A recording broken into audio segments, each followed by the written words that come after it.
In the death file at police headquarters in an East Coast city, there was an identification card which read, Name, Lucille Waters. Age, 24 years. Cause of death, poison.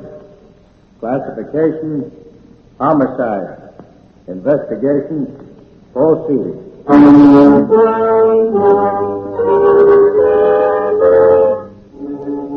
Did justice triumph in this case? You will learn the answer tonight as you hear another thrilling reenactment of a famous true justice case. These real stories of the law, pitted against evil and corruption, are brought to you every week so that you may comprehend more fully the vast mechanism of justice in the pursuit of its duty toward the public. Though the names and places mentioned in these broadcasts are fictitious, these are real people and real crimes, based on the famous true justice cases, followed by millions of readers each week in the New York Sunday News and its syndicate. Tonight's case, Anniversary of Death.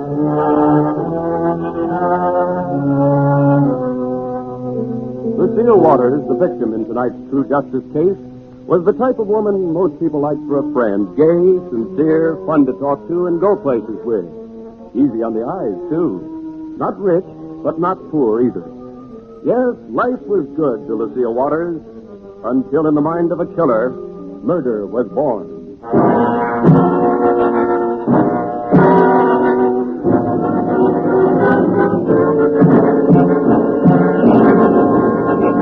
Anniversary of Death begins on the evening of May 20th, when Charles Waters, a tall, husky, middle-aged man, enters the telephone booth of a suburban drugstore.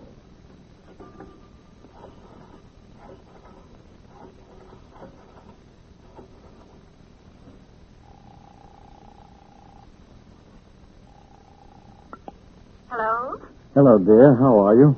Charles, I don't care to talk to you in that final. Oh, I know, but after all, I am your husband, and I've a right You're to... not going to be my husband much longer. I've seen my lawyer, and I'm getting the divorce. You know that. Yes, I do, but Lucille, dear, listen to me. Before we can go our separate ways, there are a few things we have to talk about. I think we've both said everything there is to say, Charles. Lucille, dear, I want to make some sort of financial settlement on you. That's why I'd like to see you and talk about it tonight. I can get along perfectly well with what I have. Of course, but you're entitled to some sort of settlement from me. Can't we discuss it tonight? I'm afraid not, Charles. I have another one of my beastly headaches coming on. I don't get to see anybody. Listen to me, Lucille, please. There's nothing more to talk about. Goodbye, Charles.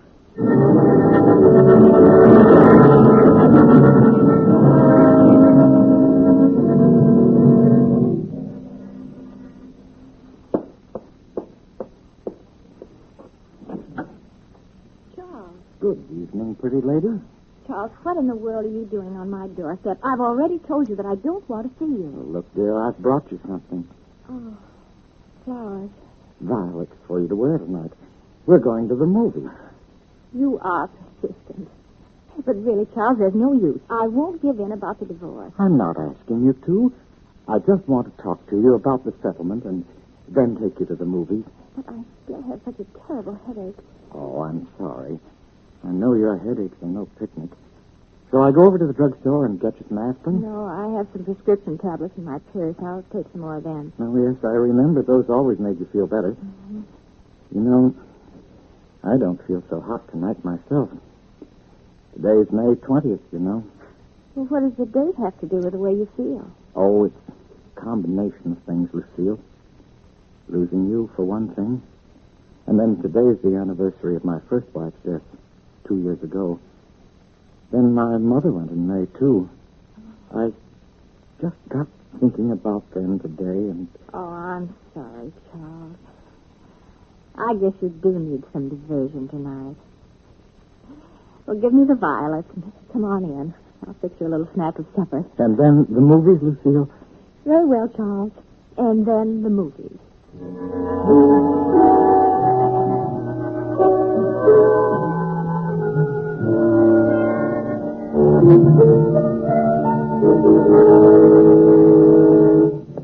We shouldn't have walked to the movies. It's too far. for you. Sorry I insisted. You probably missed the first part of the picture. Oh. I got scared, didn't you? Oh, your head's still aching? Yes. Stomach feels funny, too. Maybe the headache tablets haven't taken effect yet. Well, it's only a few more steps. When we get inside, the picture will take your mind off your troubles. Yes, I'll be all right. Look, Yes. Lucille, you go on in. I'll get the tickets at the box office and meet you in the lobby. Oh, all right, Charles. 2 in the orchestra, please. Oh, I've been cashing 20s all evening. Haven't you got something smaller? I'm sorry, that's all I have. Okay, here you are. Hey, mister, you at the box office. Yes? Come in here quick. Your lady Oh, what's the matter? just stepped inside here and bam. Oh, she fainted. Lucille. Oh, Lucille, dear. That's no faint. She's got convulsions.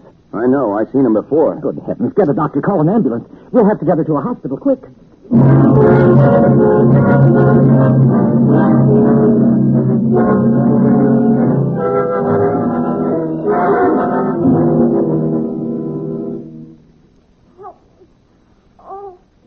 Help me. I don't want to die. I don't want... Mr. Waters? Yes, doctor. How is she? Mr. Waters, I hope you can take this. I don't think your wife is going to pull through. Oh no. That is, unless she talks. Talk? What do you mean? She had a lethal dose of poison. I've tried every antidote I can think of. She's not responding. She'd only tell me what she's taken. Oh, Doctor, you're wrong. My wife wouldn't try to do away with herself. It must have been something she ate. She probably got ptomaine. Rubbish. I know ptomaine when I see it, and that's not what's wrong with Mrs. Waters. If I could just get her to tell me what kind of poison she took. Doctor, she couldn't have taken anything. I've been with her all evening. It's something she ate. I'm sure it is. Perhaps. But nevertheless, I'm calling the police. The police? Naturally. We always call the police on a suicide. But this... Even when there's an element of doubt, as there is in this case. We always call the police.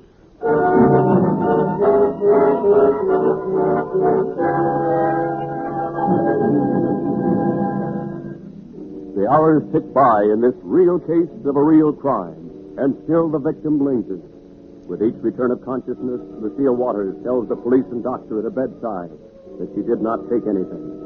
Yet they're almost certain she is dying of a deadly poison. Every known antidote for every known poison is administered without effect. She rallies and sinks, her baffling symptoms defying medical precedent. It is a hopeless battle against an unknown foe, but the doctor struggles tirelessly to keep her life from ebbing away. For the law seeks certain information from her. They must know if she is taking her own life or if this is murder. They must know that justice may be done.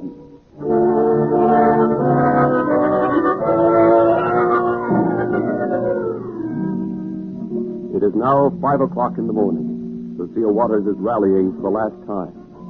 The doctor and nurse watch anxiously as Captain Burns from Homicide once more draws his chair close to the hospital bed. Mrs. Waters. Mrs. Waters. I didn't take poison. I want to live. Mrs. Waters, can you tell me what you did earlier tonight? Mrs. Charles. Where did you eat tonight? At home. Did your husband help you in the kitchen? No. Oh. What was he doing while you got supper? I don't know. Reading the paper, I guess. Mrs. Waters, you've been poisoned. Now, we're trying to help you. You must think. Remember everything you ate or drank tonight. Yes. Are you sure you didn't put anything in your mouth after you ate supper? Oh, headache pills. My headache pills. Who gave them to you? Who gave them to you? Nobody. I had them in a box. Doctor, her pulse is only 48. Better hurry it up, Captain. Right. Mrs. Waters, where are those pills now? No more. I took them all. I'm going to get a prescription. Refills. Is there anyone who would want to kill you? No. I don't want to die. want...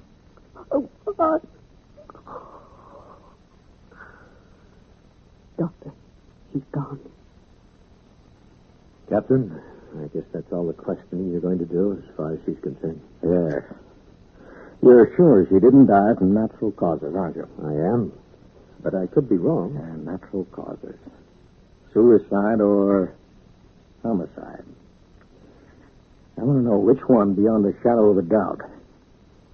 Maybe the coroner can tell me why an apparently healthy young lady, after eating a supper she prepared herself and taking her own headache tablets by her own hand, should die.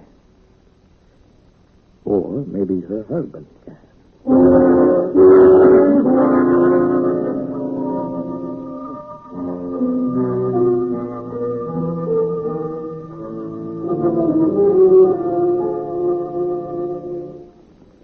It sure is nice of you, Captain Burns. Bring me in for a bite to eat. Well, Mr. Waters, I thought it might buck you up. I've got a pretty good idea how you must be feeling. Have another cup of coffee? Not right now, thanks. Mr. Waters, was your wife subject to repeated headaches? Yes. Poor girl. She's suffering terribly from them. Mm-hmm. Well, how about those headache pills she was taking? You know what was in them? No, I don't. They were a prescription the doctor gave her. Well, outside of the food she ate for supper and those headache tablets, she didn't take anything else in her stomach all evening. At least that's what she told us just before she died. That's true. I was with her all evening. That's all she had. Mm-hmm. Well, I'm getting a report on the prescription. In the meantime, I'd like your help, Mr. Waters. Now, you must know why your wife committed suicide, don't you? It wasn't suicide. That's what the doctor at the hospital kept saying. But I'm sure Lucille died of ptomaine. I'm sure of it. She wouldn't take her own life. Pretty fond of your wife, huh? Yes. She was a wonderful girl, but... Captain, I might as well make a clean breast of this. You'll find it out for yourselves, and then it'll look bad for me. What are you driving at, Waters? Well, Lucille and I were separated. We were going to get divorced. Oh. Well, thanks for telling me. That information could support my suicide theory. Maybe your wife was depressed over marital affair. I still say you're wrong. Well, I can't dig very deep into the causes for possible suicide until the autopsy report comes in. Autopsy? On Lucille? Well, that's routine in a case like this. I don't like to think of that happening to her. Well, sorry. Mr. Waters, your face looks vaguely familiar to me. Have you ever been down at headquarters? You ever been under arrest? Yes, I have been. When? 9 years ago. I see. Oh, Captain Burns, there's a telephone call for you. Oh, thank you. I'll be right back, Waters. Hey, waitress, you can bring me some more coffee. Oh, yes, sir. Captain Burns, please. This is Johnson, Captain. Oh, yes, Sergeant. What have you found out? Well, I did just what you told me. Got samples of the food and drugs from the Waters house and took them all to the lab. They're working on them now. Ah, good. Did you check Lucille Waters' headache tablet prescription? Yes, I talked to the pharmacist who's been filling it. It was nothing but an aspirin compound. Well, that's no help. Johnson, I'm going to keep working on this guy Waters. In the meantime, I want you to look him up in the file. Charles Waters. He admits he has a record.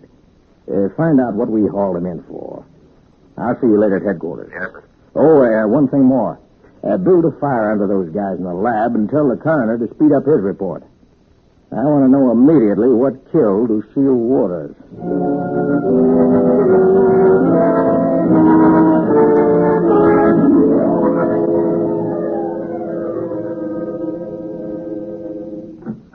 Johnson. Hey, Captain, you back so soon? I thought you'd be tied up with Waters a couple of hours. No, I couldn't get any more information out of him, so I let him go home. Now, what's been happening in the office here? Well, the lad completed the analysis of the food and drugs that I got from the Waters house. They report there's not a trace of poison in anything. Clean, huh? Yeah. Well, that lets out the possibility of ptomaine. Now, how about the coroner's report? Well, he hasn't called in yet. But I have the record card you wanted on Charles Waters. Good, let's see it. Charles Waters arrested May 20th, 1925. Held up trolley car, shot and wounded Mortimer. Confessed, sentenced to 9 years in state penitentiary. Yeah, looks bad for the guy. Anyone who could shoot could poison. But that isn't what's so peculiar, Captain. Well, what do you mean? Look at the date the crime was committed. May 20th. And yesterday was May 20th. And what happens? His wife gets a dose of poison and dies. Coincidence, Johnson. Besides, we're not sure about the poison part yet. Yeah, but listen to this one. Died Mrs. Bertha Waters, May 20th, 1936. Cause of death unknown. Beneficiary, Charles Waters. What was the relationship? She was his wife. That's so. Married before. Well, he didn't tell me about that. He seemed on the level about everything else, though. Here's another card from his mother. Let me have it. Mrs. Mary Waters. Died May 20th, 1934. Cause of death unknown. Beneficiary? Charles Waters. You see what I mean about the dates? They all happened on May 20th. Yeah. 4 times is an awful lot of coincidence, if you ask me. Deaths of 3 of Waters' kin and a violent crime for which he was sent up. All taking place in the same date over a period of years. Captain Burns. Oh, yes, Connor, come in. I have the autopsy report on Lucille Waters. Good, let's have it. She died of strychnine poisoning. Oh. I found enough of it in her stomach to have killed 6 people. What? But, Connor, doesn't strychnine poisoning usually show up within 15 minutes or so? As a rule, yes. The victim reacts with convulsions very shortly after the poison is taken into the system. Oh, there's a discrepancy here somewhere, Connor. We know Lucille Waters took nothing into her stomach for nearly 3 hours before she was stricken. Yeah, and she lived about 12 hours after the first convulsion. Well, that's peculiar. Strychnine usually kills within 2-3 hours. Well, then why didn't it kill her sooner than it did? Well, it probably would have if it hadn't been for the antidotes given her. Well, then why didn't the antidote save her? Well, probably because she wasn't treated soon enough. And there wasn't enough antidote for the amount of strychnine. Yeah, I can see that. But how could you account for the length of time it took the poison to react in this case? I can't answer that, Burns. Yeah. Now, let me see what we've got now. We know Lucille Waters didn't die of natural causes. And I don't believe she committed suicide. Well, that leaves only murder, Captain. Yes. It leaves only murder. And it means we've run into a very clever killer. Well, since Charles Waters is our number 1 suspect, let's get to work and see what motives Charles Waters might have for killing her. The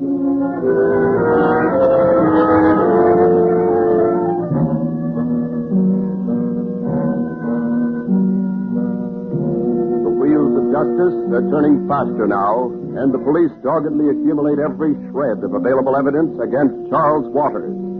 His wife's will reveals Charles as beneficiary, and a possible motive for the crime is established. An autopsy is ordered performed on the remains of the first wife, a procedure that will take some time. Meanwhile, concealing all knowledge from their suspect, the police bring Charles Waters to headquarters.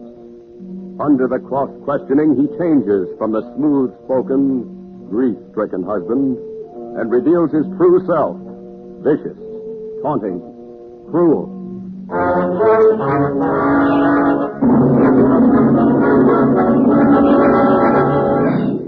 Waters, the evidence is against you. You may as well come clean with us. Come clean about what? Admit you murdered your wife, Lucille. Prove it. You murdered her for her money. You knew she was going to divorce you, and then you'd be out of the picture. So you killed her.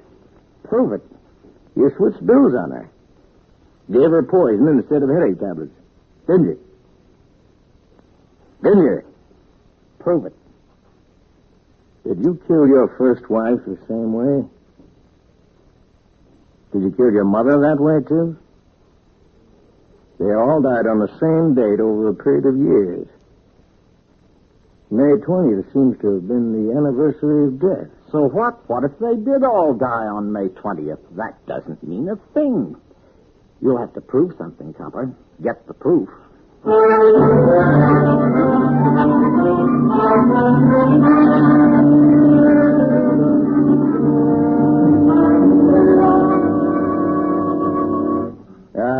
got us, Johnson. We know he's guilty, and he knows we know he's guilty. We can't let that killer get away with it. Well, I've got every seller of strychnine in the county lined up, Captain. Maybe we'll be able to hook him this way. Now, one of these men may have been the one who sold him the strychnine. Right. Send the men in one at a time. Okay, gentlemen, if you'll come this way, file in one at a time. Now, I'd like each of you to take a good look at this man sitting in here. Tell me if you've ever seen him before. All right, you, how about it, sir? I don't know him. Very well. Did you ever see this man before? No, sir, Captain. Ever see this fella? No. Ever see him? Nope. Ever see? No. Nope.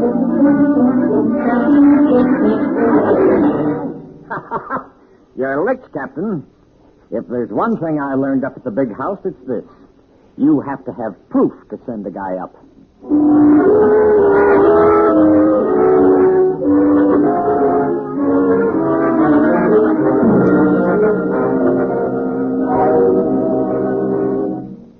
I've got a plan, Johnson.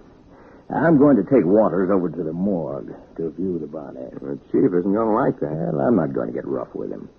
I'm just going to use a little psychology on him. Now, he doesn't know about our recent findings. And if I tell him about it in the office here, it may lose its impact.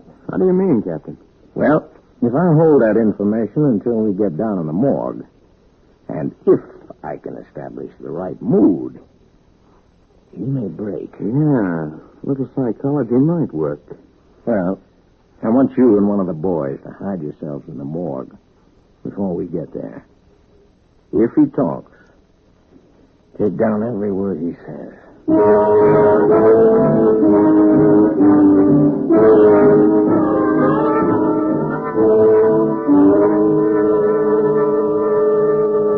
Why did you bring me here to the morgue?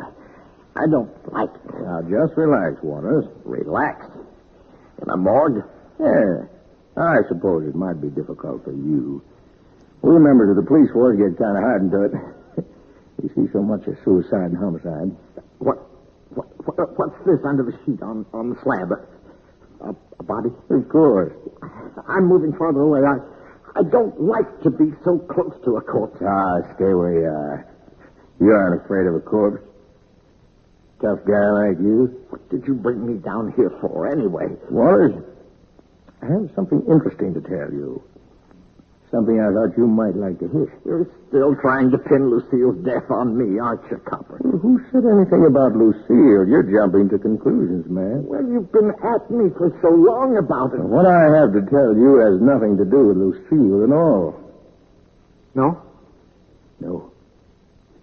It has to do with your first wife, Bertha. Bertha? What about Bertha? We performed an autopsy on her remains. You couldn't have. She's been dead too long. Oh, no. And the coroner's report was very interesting. She died of strychnine poisoning. Strychnine? Yes. So what? It just means that the evidence is piling up against you. Your wife Bertha died of strychnine, and your wife Lucille died of strychnine, too. Now, I'm going to show you. But don't let that sheet. It's only your wife, Lucille. Come on, Waters, take a look at her. Here, I'll uncover her. Oh. Yes, I see it. She doesn't look much like herself, does she? Face all twisted in agony. Not much like the pretty girl she was before you killed her. I didn't kill her. Yes, you did, Waters. No. All right. Now, on the table right next to Lucille, we have the remains of your former wife, Bertha. No, don't let that see. I can't look at You her. killed her. You killed them both, Waters. Lucille and Bertha and your mother. Own up to it. No, I didn't. Very well, then. I'll just remove this other sheet. But don't lift that sheet. Own up, Waters. You killed your mother, your first wife, Bertha, and your second wife, Lucille. Why don't you tell the truth? What do you say, Waters? No, I didn't. I didn't do it. All right, then you're going to have to Don't look at her. uncover, Bertha. Don't, please. I Yes, Waters. did it. I killed them. Both Lucille and Bertha? Yes. All right. Let's hear it from the beginning. How did you kill Lucille? I switched pills on her. She thought she was taking her headache tablets. I switched them for the strychnine pills while she was in the kitchen. Where did you get strychnine pills? I'd had them a long time. Stole them from a doctor's office. Years ago. Why did they take so long to act? They had an extra heavy coating on them. Took hours for that coating to dissolve. That's why nobody ever guesses it's strychnine. Doesn't act like strychnine usually does. I experimented with them. Tried them on dogs, horses. When I was sure how they'd work, I used them on people. You killed for money, wasn't it? No. It wasn't the money. Well, you were the sole beneficiary in each case.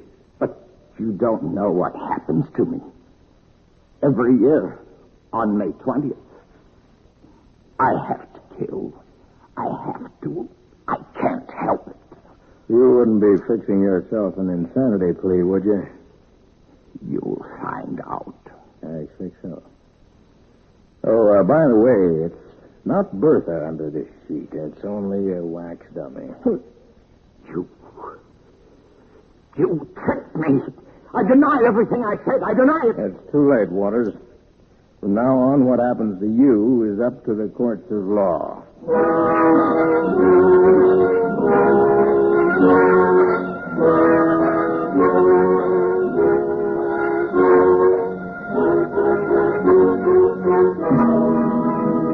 Justice moved swiftly in the case of the people versus Charles Waters.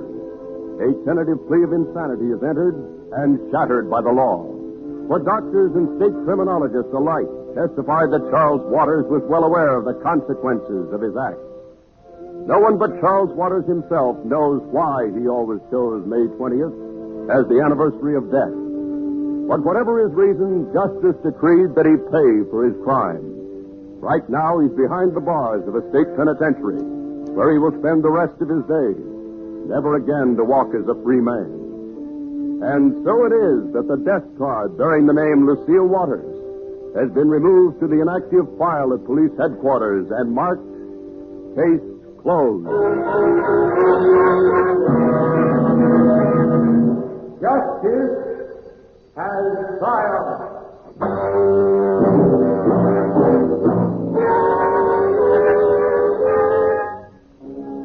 Plan to be with us again next Wednesday night at the same time for another famous true murder story entitled Murder Under the Hat. Another dramatization of one of the Did Justice Triumph cases, published each week in the New York Sunday News and its syndicate. The names of all persons, characters, and places on this program are entirely fictitious, and any similarity to actual persons, living or dead, is purely coincidental. These programs are produced and directed by Jock McGregor and are dramatized by Bart Conray. The narrator was George Carson Putnam. The orchestra, under the direction of Emerson Buckley, played music especially written for this program by Richard DuPage. This is Carl Caruso speaking.